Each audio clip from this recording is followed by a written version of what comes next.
ذرا کہ اب آگے آپ کو کیا دکھائی دے رہا ہے کہ یہ جو نمبرز کے حوالے سے کافی یہ بھی کچھ پریشانی ہو رہی تھی. ابھی زہرا نقوی صاحبہ کے حوالے سے ابھی کچھ دیر پہلے ARY نیوز پہ بھی یہ چل رہے تھے کہ وہ واپس انہوں نے اعلان کر دیا ہے. تو یہ کچھ کنسرننگ ہے یہ فیکٹر کہ کچھ لوگ اڑنے کی تیاریاں کر رہے تھے اور انہیں روکنے کی کوششیں کی جا رہی ہیں, اور یہ بھی ایک وجہ ہو سکتی ہے اعتماد کا ووٹ نہ لینے کی.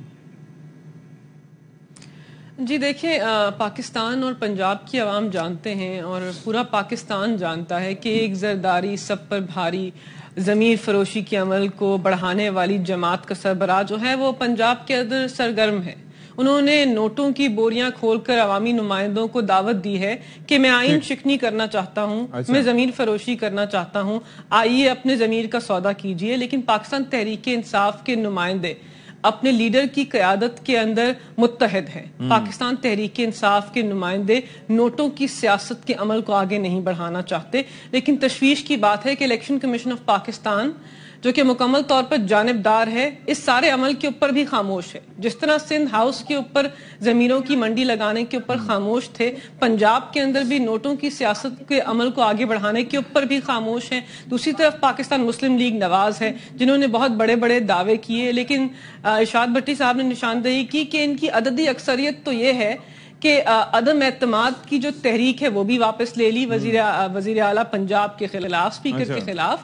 تو یہ جانتے ہیں کہ ان کے پاس پنجاب میں نہ عوام کی طاقت ہے نہ پارلیمان کے اندر عددی اکثریت ہے. تو جو بھی باتیں کرنی ہیں وہ صرف آئین شکنی کے بیسس کے اوپر آئین توڑ کر اپنے آپ کو ایک دفعہ پھر برسر اقتدار لے آئیں پنجاب کے اندر, اور پنجاب کی عوام کی خواہشات کے برعکس, آئین کے برعکس, قانون کے برعکس. تو حکمت عملی ہماری تو بالکل ٹھیک ہے, ہمارے پاس اعتماد کے ووٹ کے نمبر ہیں اور انشاءاللہ ہم اسمبلی کو تحلیل کریں گے. اعتماد کا ووٹ اگر لیا تو اس کے بعد اسمبلی تحلیل. اچھا جی قادر خان مندوخیل صاحب, سر بہت شکریہ آپ نے ہمیں جوائن کیا اور فائنلی آپ کی لائن بھی کنیکٹ ہو گئی. یہ ذرا فرمائیے گا کہ یہ جو ابھی سب سے پہلا سوال میرا ہمارے مہمانوں سے یہی تھا کہ بھائی یہ جو اب ریئلائزیشن ہو رہی ہے کہ جس طریقے سے گورنر صاحب کا حکم غیر قانونی اور غیر آئینی ہے, اس حوالے سے بھٹی صاحب بھی متفق ہیں اور ملکہ بخاری بھی یہی کہہ رہی ہیں, تو آپ کے خیال میں یہ دیر آئے درست آئے کے مصداق ہوگا یا بڑی دیر کی مہرباں آتے آتے یہ ریئلائزیشن تھوڑا تاخیر سے ہوئی ہے یا صحیح ٹائم پہ ہوئی ہے آپ کی نظر میں؟ ملکہ بخاری بھی ہماری طرح کا وکیل ہے, مجھے بڑی عزت ہے اس کے لیے, مگر ہم جو عوام ہمیں دیکھ رہے ہیں ہمیں چاہیے کہ ہم قانون کی اور منطق کی بات کریں. ایک زرداری سب پر باری تو پورا پاکستان جانتا ہے, مگر ہم کہتے ہیں ایک زرداری سب کی یاری. بات سمپل سی یہ ہے کہ جب گورنر پنجاب نے آرٹیکل 130 سب کلاس 7 کے تحت ایک ڈائریکشن دی ہے کہ پرویز الہی صاحب اعتماد کا ووٹ حاصل کرے, اور اس کو باقاعدہ ہائی کورٹ لاہور نے اس کو کنفرم کیا ہے اور پرویز الہی صاحب سے ایک باقاعدہ ایفیڈیوٹ لیا ہے کہ آپ اسمبلی نہیں توڑیں گے, اور 11 تاریخ کی ڈیڈ لائن کی ہے اور 11 تاریخ میں اب 2-3 دن باقی ہے. تو کیا بات ہے, پھر عمران نیازی صاحب بھی یہ فرما رہے ہیں, پنجاب حکومت بھی یہ کہہ رہے ہیں کہ ہم نے عدم اعتماد کا یا اعتماد کا ووٹ لینا ہے, تو آج پرویز الہی صاحب نے کیوں انکار کر دیا؟ تو اس کا مطلب کلیئرلی یہ ہے کہ ان کے پاس فگر موجود نہیں ہے. ان کی 2 MPA پہلے کہہ چکا ہے, اور کاف لیگ کے 10 MPA جو ہے جس میں چودھری شاہ صاحب یہ فرما چکے ہیں کہ ان کے جو ووٹ ہے وہ پاکستان سے باہر ہے یا عمرے پہ جا چکا ہے. یہ ساری سوالات تو آپ کے سامنے موجود ہے. پھر کیوں یہ الزامات لگا رہے کہ زرداری ضمیر فروش ہے فلاں ہے؟ تو ضمیر فروش تو آپ کو اپنی لیڈر کو کہو جس نے پاکستان کو دو پہ لگایا, جس نے پاکستان کی اداروں کو عارف علوی کے ساتھ کھیلنے کا اعلان کیا ہے, جس نے سائفر کے نام پہ پاکستان کو بدنام کرنے کی کوشش کی ہے, جس نے کلاشنکوف کی گولیوں کا ڈرامہ مچا کے اور ٹانگ پہ پلستر لگا کے جو ڈرامہ کیے وہ سارے فورینسک میں سامنے آ گیا. آپ زرداری سے کیوں پریشان ہیں؟ آپ کو اپنے اعتماد پہ ویڈیو ایویڈنس موجود تھا سر, وہ تو گولیاں تو لگی تھی. اب یہ تو ایک مطلب یہ کہ ظاہر ہے کہ زیادتی والی بات ہوگی کہ اگر ایسی بات آپ کریں گے.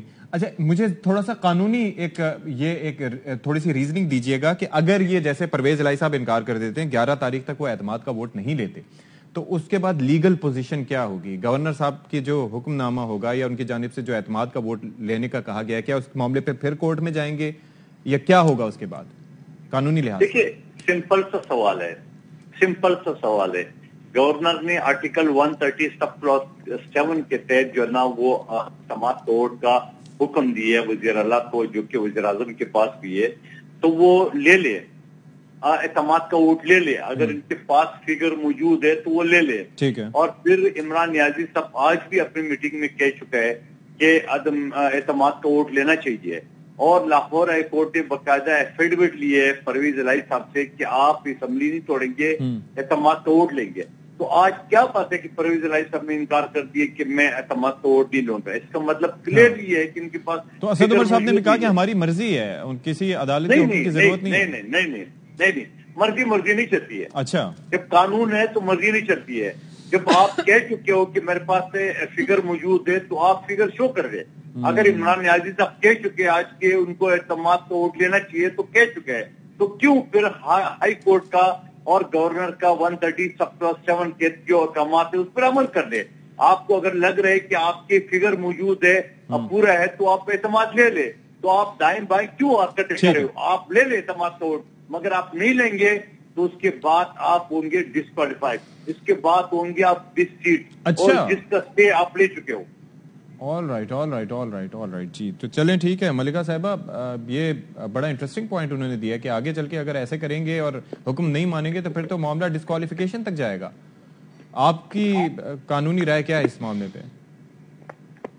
دو باتیں، پہلے تو میں اس بات کی مذمت کرنا چاہتی ہوں بھرپور طریقے سے جو انہوں نے عمران خان صاحب کے اوپر قاتلانہ حملے کے بعد جو ان کے جسم کے اوپر زخم آئے، گہرے زخم آئے، جو اس کا مذاق اڑایا، آئی تھنک یہ رویہ غیر انسانی ہے، جی میں نے بھی اس پہ بات کر لی تھی، اور اس کی جتنی مذمت کی جائے اتنی کم ہے، اور خصوصاً ایسی جماعت کے رہنما سے جس جماعت کا بانی چیئرمین جو ہے اس کا جوڈیشل مرڈر ہوا ہو، جس جماعت کے بانی چیئرمین کو پھانسی کی سزا دی گئی ہو، جس کے اوپر آپ سراپا احتجاج ہیں، اور تاریخ کے اندر ہم مانتے ہیں کہ سیاہ دن تھا، جس جماعت کی سابق وزیر اعظم جو ہے، محترمہ شہید جو ہے، انہوں نے اپنی جان کا نذرانہ پیش کر دیا۔ وہ جماعت اگر کسی سیاسی رہنما پاکستان کے سابق وزیر اعظم کے اوپر قاتلانہ حملے کا، جی بالکل، یہ سب تاریخ کا حصہ ہیں۔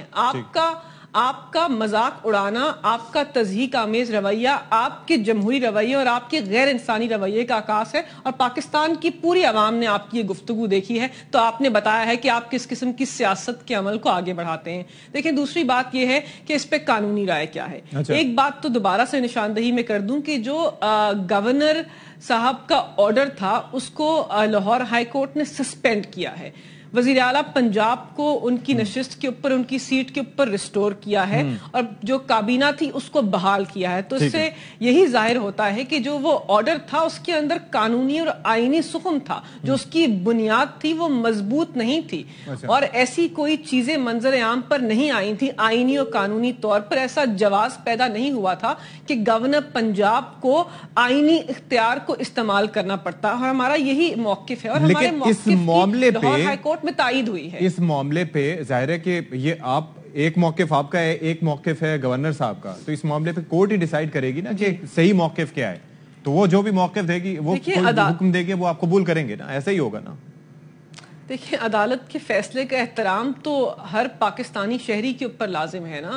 یہاں پر ایسے سیاسی رہنما ہیں جب ان کے خلاف فیصلے آتے ہیں وہ تو عدالت کی تصدیق کرتے ہیں، تو ہم ان سیاسی جماعت کے رہنماؤں سے تعلق نہیں رکھتے۔ جو بھی فیصلہ آئے گا ہم اس کو دیکھیں گے، اس کا مطالعہ کریں گے، اگر ہمارے خلاف آیا تو اپیل کریں گے، اگر ہمارے حق میں آیا تو اعلیٰ عدالت کا شکریہ، ہم لاہور ہائی کورٹ کا شکریہ ادا کریں گے۔ لیکن جو مجھے لگتا ہے جس طرح چیزیں کھڑی ہیں اس وقت ہمیں اعتماد کا ووٹ آئینی طور پر لازم لینے کی ضرورت نہیں ہے، کیونکہ وہ تو آرڈر کے اندر بھی نہیں لکھا ہی نہیں ہے کہ انہوں نے تو اجتناب کیا اتنا آگے جانے سے، کورٹ نے اجتناب کیا۔ ٹھیک ہے بھٹی صاحب۔